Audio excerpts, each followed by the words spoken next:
Hello, this is like take five. Okay. Welcome to lecture number one of Wings from Underground YouTube channel. So we're going to be talking about the IIHF, what it is, and the upcoming under 20 gentlemen's tournament that is taking place in Edmonton, Alberta, that we have all been looking forward to since it got canceled in January. Okay, what is the IIHF? Well, for starters, it is the governing body of international ice hockey. The International Ice Hockey Federation, that is. Out of all countries and cities, it was founded on May 15th, I believe, in Paris, France in 1908. It's a long time. So what they do is they control the international rulebook. They have 82 sub-associations that govern the sport in their respective nations, okay? So they preside over Olympic ice hockey and the IIHF World Championships at all levels. So there are 5 different levels, okay? You got the world men's, world women's, U18, U20, U18. They're all broken up into divisions.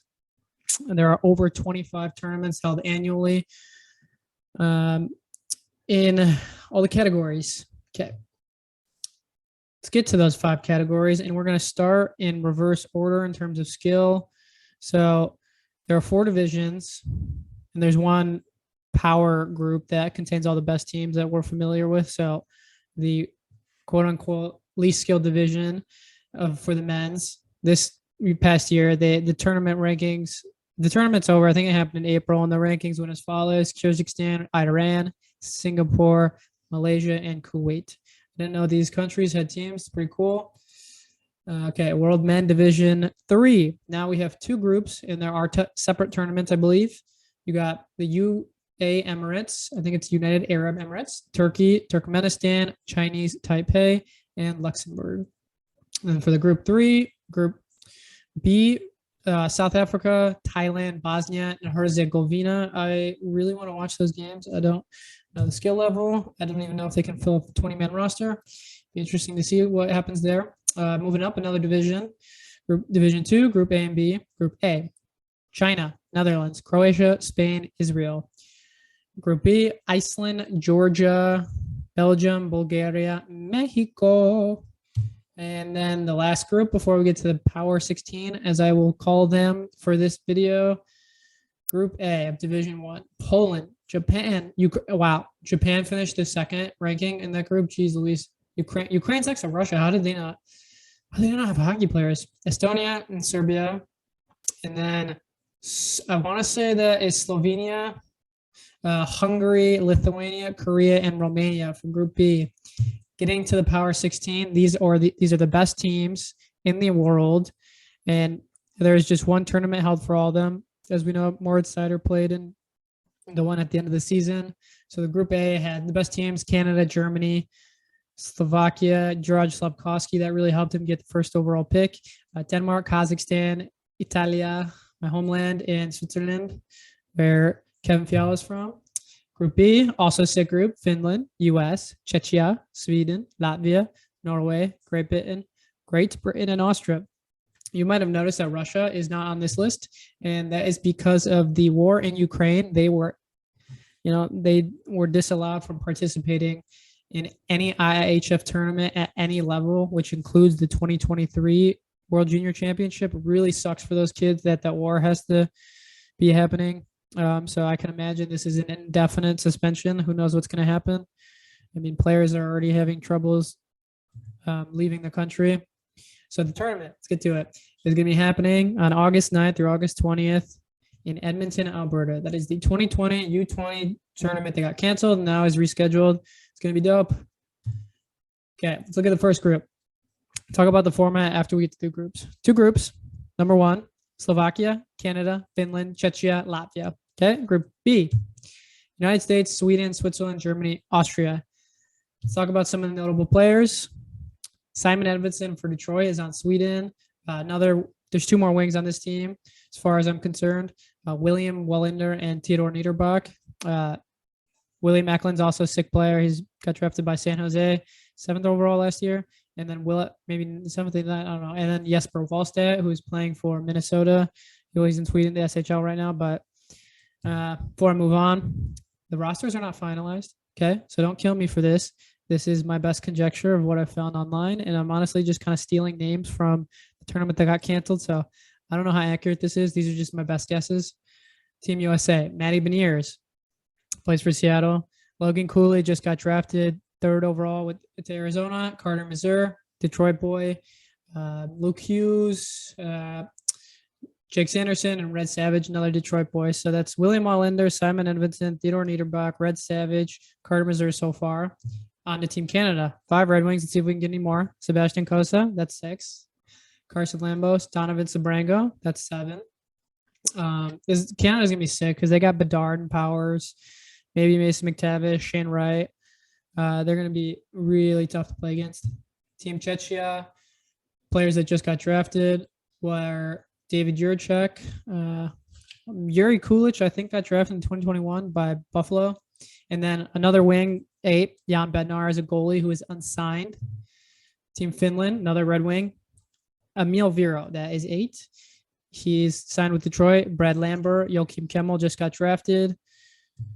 And another Red Wing, who knows if he's going to be playing again. This is just conjecture. Marco Kasper for Team Austria.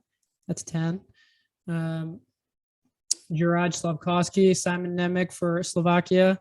9 or 10. I might have just lost count. They just went 1 and 2. Good for Slovakia. I think Philip Mazar also went in the first round, so they had an incredible year. All right, on to the format. Okay, so there are 10 teams in this U20 tournament, and they are divided into 2 groups. Okay, there was tournament seedings going into it, so that will determine who plays who for the first couple days. I don't know what the seedings are. I couldn't find them online. But first round is a single round robin. So each team is going to play each other once. And the top 4 teams based off of points, which we'll get to in a second, will advance to the quarterfinals. The quarterfinals are formatted in crossover games. So best team in Group A is going to play the worst team in Group B. And so second best team in Group A is going to play the third best team in Group B. And so on, you get the point. Point system, okay. Regulation win, 3 points.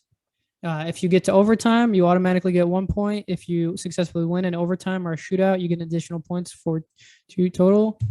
Semi-final rankings are in the following: group placement, how you did in your subgroup, preliminaries, points in the prelims. So points are important, getting wins, getting to overtime, goal differential, goals scored, and then the seeding entering the tournament. Tiebreakers. Okay, so if you end up getting tied, getting into the trying to get to the semifinals, what happens is we're into the quarterfinals. They look at head-to-head. So if 2 teams are tied, whoever won the head-to-head matchup advances.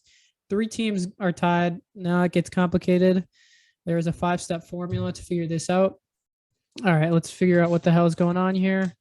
I had a hard time reading this on the website, and we will go through it one at a time. Let me back up here. Okay, tiebreakers. So a subgroup gets created if 3 teams are tied. First, it goes goal differential. Second, it goes closest best ranked team outside of the subgroup. Should 3 or more teams still remain tied in points, goal difference, and then the highest goals scored. So goal differential first, and most goals scored is second. If the goal differential is the same and the number of goals scored is the same, then they throw in the closest best ranked team outside of the subgroup and reapply the rules. So it's going to be, again, points, goal difference, more goals scored. Against the closest best ranked team, we'll take precedence. 5. Should the teams still remain tied, then the results between each of the 3 teams and the next highest best ranked team outside the subgroup will be applied. And the last thing is, if all of those things are still tied, and then tournament seedings going into the tournament will determine who advances. Let's move on. Preliminaries. Okay. So 3 20-minute periods. I believe it's a 20-man roster with 3 goalies. If the regulation ends as it into tie, they go into 5-minute 3-on-3 overtime with a 3-minute intermission.